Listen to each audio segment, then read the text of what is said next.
Hi everyone, thank you for tuning into my podcast. My name is Juliana and today you're listening to the Americanization of mental illness. So, what's mental illness? Mental illness is typically defined as a disorder of the brain that causes disruption in daily life. Some examples would be anxiety, depression, bipolar, schizophrenia, and many others. Mental illness isn't localized. It's not like one part of the world has it and one part of the world doesn't. But the United States has mental illness all pictured out. In the United States, we have a particular view of what mental illness is. We view mental illness in a very tight little box. Psychologists refer to this little box as the Diagnostic and Statistical Manual of Mental Disorders, the 5th edition. In short, the DSM-5.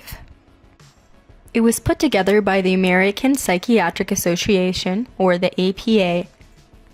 The first edition came out in 1952. The most recent version was published on May 18th, 2013, and that is the version that is currently used worldwide. The DSM-5 wasn't always the standard until psychology became westernized. In the past, each culture and country had its own different mental disorders and ways of defining them. One thing that's really important to note about mental illness is that it is partially genetic and it's also partially environmental. Now, the thing is that the environment you live in is going to drastically change whether you're in the United States or if you're in a completely different country, maybe across the world or not. Since mental illness is in the mind, one really big factor to your environment is your culture. Whether you grew up in a Western culture or an Eastern culture is going to have a huge influence on the way that your mental illness is characterized. In 2010, Ethan Waters put out an article in the New York Times Magazine called The Americanization of Mental Illness.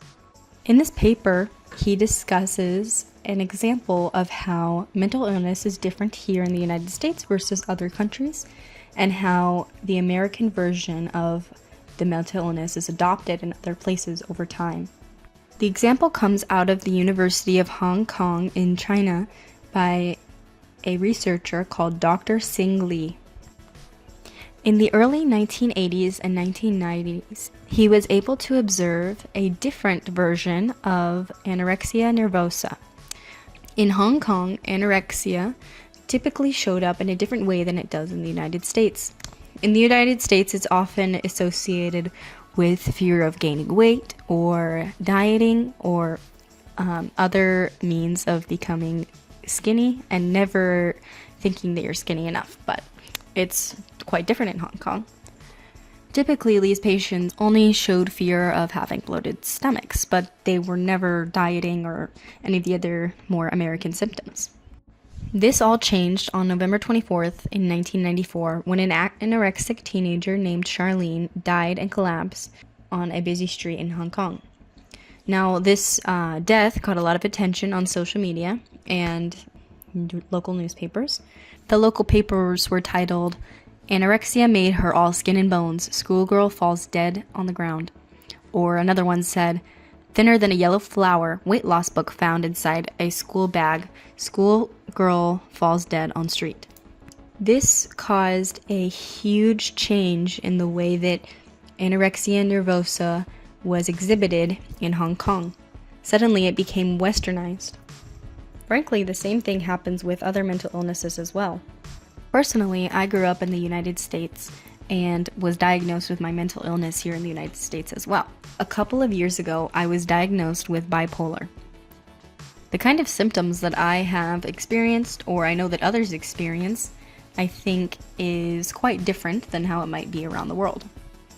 Bipolar is a disease that causes extreme mood swings, whether that's a depressive state or a manic state.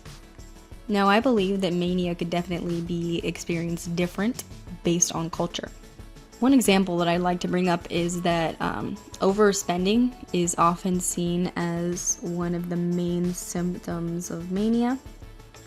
For example, you could buy all of the things that you need to start a sewing project, like a sewing machine and a bunch of fabric and needles and thread, and then you never become a seamstress. But you just wanted to buy all that because you were so excited about the idea, and it all was because of mania. Now, on the other hand, this is a very capitalist ideal. I genuinely believe that if someone were to have bipolar in a different country where they don't have a capitalist society, then they wouldn't have this symptom. How could they go out and spend a bunch of money when that's not even an object in that country or culture?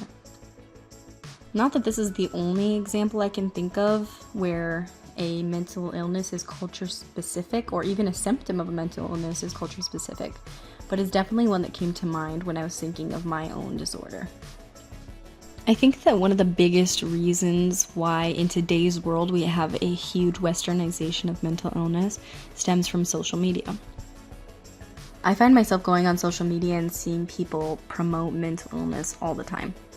It's almost as if having a mental illness will make you popular in some way. Typically this is, anxiety or depression or autism or ADD, not so much the mental illnesses with delusions like schizophrenia or bipolar. However, it has changed the way that the world sees mental illness. Between social media and the way that the DSM-5 has become standard in psychology research and treatment, I think that social media has become incredibly westernized and even Americanized.